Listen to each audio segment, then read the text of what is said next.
the Circus by Dr. Seuss.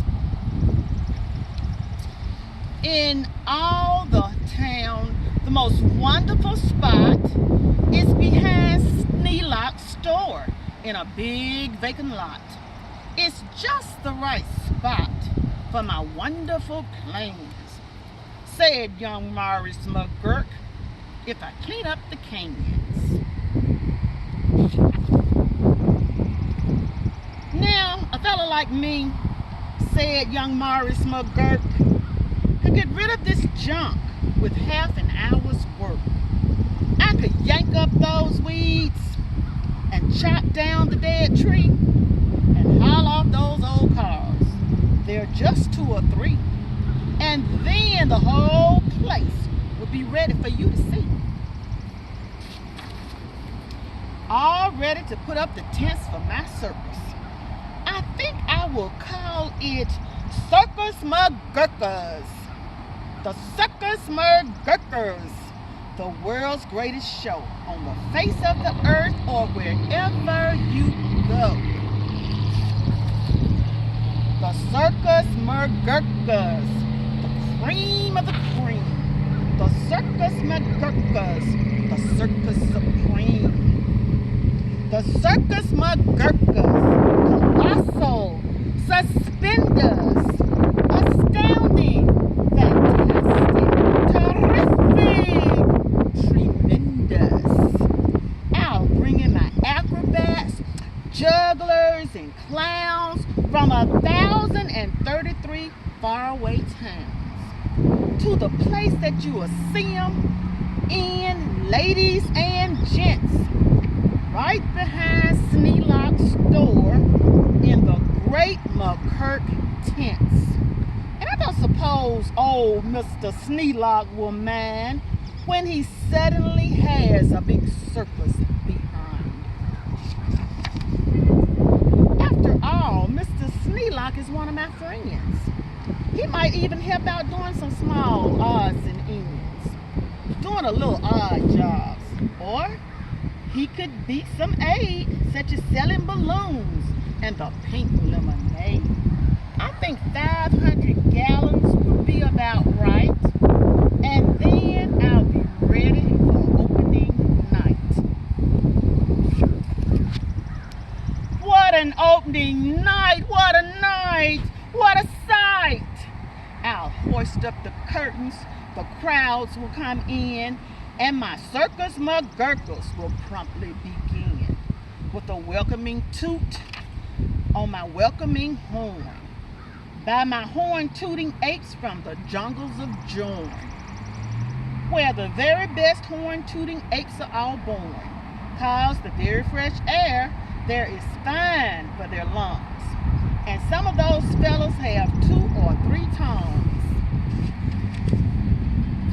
This way, step right in. This way, ladies and gents, my sideshow starts here in the first of my tents.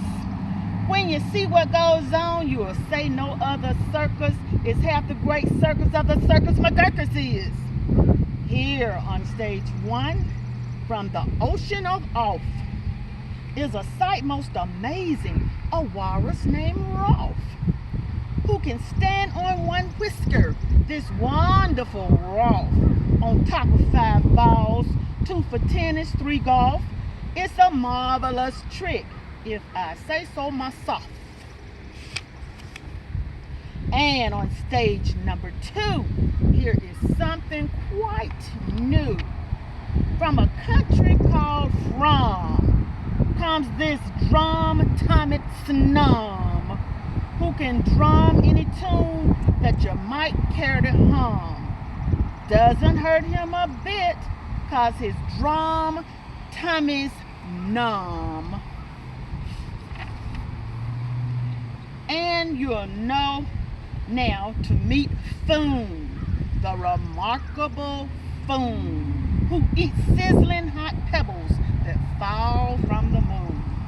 And the reason he likes them red hot, it appears, is he greatly enjoys blowing smoke from his ears. Of course, pebbles like this are quite hard to collect, But Sneelock will manage somehow, I expect. After all, Mr. Sneelock is one of my friends, and I'm sure he'll help out doing small odds and ends. And on stage number 4, see the Wily Waloo, who can throw his long tail as a short of lasso. With a flip of his hip, with a tail of this kind, he can capture whoever is standing behind. He can capture old Sneelock. I'm sure he won't mind. And now, here is a hoodwink who winks in his wink hood without a good wink hood. A hoodwink can't wink good. And folks, let me tell you, there's only one circus with the wink hooded hoodwinks, the Circus McGurkus. The show of all shows. There's no other showman who shows you a show with a blindfolded bowman. The blindfolded bowman from the Brigaba route, the world's sharpest sharpshooter. Look at him shoot through the holes in 4 donuts, 2 hairs on a worm, and the knees of 3 birds without making them squirm. And then on through a crab apple up on the head of Sneelock, who likes to help out, as I've said. And now, come to this spot where the spotlight is hot, and you'll see in the spotlight a juggling jot who can juggle some stuff you might think he could not, such as 22 question marks, which is a lot. Also 44 commas, and also 1 dot. That's the kind of a Circus McGurkus I've got. But that's just my sideshow. A start, a beginning. This way to the big tent, you'll find your head spinning. While ladies and gentlemen, youngsters and oldsters, your heads will quite likely spin right off your shoulders. So hurry, step lively, quick, ladies and gents, and get in your seats in my tent of all tents. My parade of all raids is about to commence. You'll see Drum Major Sneelock fling his baton, and my organ McGurkus come on with his hot steaming pipes of gold brass plated tin, snorting all sorts of snorts in a bumbling din that is super stupendous, stupendous, stupendous. And when I play Dixie, please join in the chorus. Then a muffled fluff truffle will hide on a huffle, and next in the line a fine Flumox will shuffle. The Flumox will carry a lunch in his pail, and Fibble will carry the Flumox tail, while on top of the Flumox 3 heart-twanging snark will twang mighty twangs on their 3 snarper harp, while a boaster blows bloops on a 3-nozzled blueser, a noster blows flutes on a 1-nozzled noozer. And then comes a lion who's partly a trout, then more stuff for 45 minutes about. And then behind them, then while everyone stares, come my to and fro marchers who march in 5 layers. The fro's march on the twos, and the twos march on the fro's. Don't know how they do it, but that's how it goes. And now comes an act of enormous enormance. No performers perform this performance. This stunt is too grippingly, slippingly frightening. Down from the top of my tent like grease lightning, through pots full of lots of big sticklebush trees, slides a man, what a man, on his roller skate skis. And he'll steer without fear, and you'll know at a glance that is Sneelock, the man who takes chance after chance, and he won't even rip a small hole in his pants.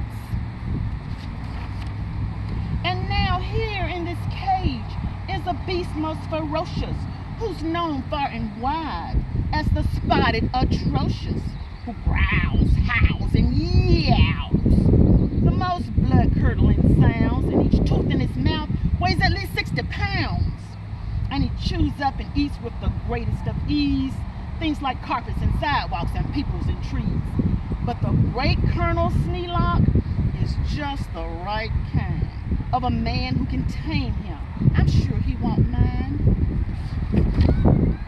Then I let Sneelock off for a few minutes rest, while high over your heads you will see the best bit of the world's finest, fanciest, breezing, trapezing, my Zuma Zoop troop from West Upper Bendizing, who never quite know why they zoop and they zoom, whether which will catch what one or who will catch whom, or if you will catch which by the what and just where, or just when and just how, in which part of the air. What a circus! My circus, my gurkas, my workers love work. They say, work us, please work us. We'll work and we'll work up so many surprises you'd never see half if you had 40 eyes. And now, again, Sneelock. Brave Sneelock is back, risking life on my patented life-risking track, while the speedsters I call my colliding collusions race round in swift cars called abrasion contusions, and Sneelock just lies there, not one bit excited. I know he won't mind. He'll be simply delighted. And here, in a contest of brute strength and muscle, Kid Sneelock, my champ of all champs, will now tussle and wrestle a beast called the Grizzly Ghastly, and slap him around, and then he'll slap him down fastly, and pin both his shoulders tight flat to the mat. Kid Sneelock will love it. I'm sure about that. And while that goes on there, look at this go on here. Have you heard of my herd of through horns jumping deer? Every deer jumps through horns of another pale male, while his horns are jumped through at the same time as well by a deer whose horns also are being jumped through by another who's having his horns jumped through too, which I'm sure trainer Sneelock can train them to do. Then the whole tent will ring with hoorays and wild shouts when I wheel in my whales and they turn on their spouts. First my whale number one with an aim that aims true, spouts a spout, that spouts Sneelock to whale number two. Then whale number two spouts a spout like a gun, and that spouts old Sneelock right back to whale one. And then forwards and backwards on spout after spout, my great spout rider Sneelock gets spouted about, just as long as the water they're spouting holds out. Then my tournament knights, noble apes without fears, Sir Hector, Sir Vector, Sir Box, and Sir Beers, Sir Hawkins, Sir Dawkins, Sir Jocks, and Sir Jeers, clatter into the tent while everyone cheers, stage a roster joust with their boxing glove spears. And while all this wild ruckusing going on, at the top of the tent, look, the star of my show, great daredevil Sneelock, the world's bravest type. He comes pulled through the air by 3 Subrian snipe on a dingus contraption attached to his pipe, and while people below are turning chalk white and all biting their fingernails off in their fright, great Sneelock soars up a terrible height. Then he shakes himself loose. He starts down in a dive, such as no man on earth could come out alive. But he smiles as he falls, and no fear does he feel. His nerves are like iron, his muscles like steel, and he plunges down, down, with his hair still combed neat. 4,692 feet.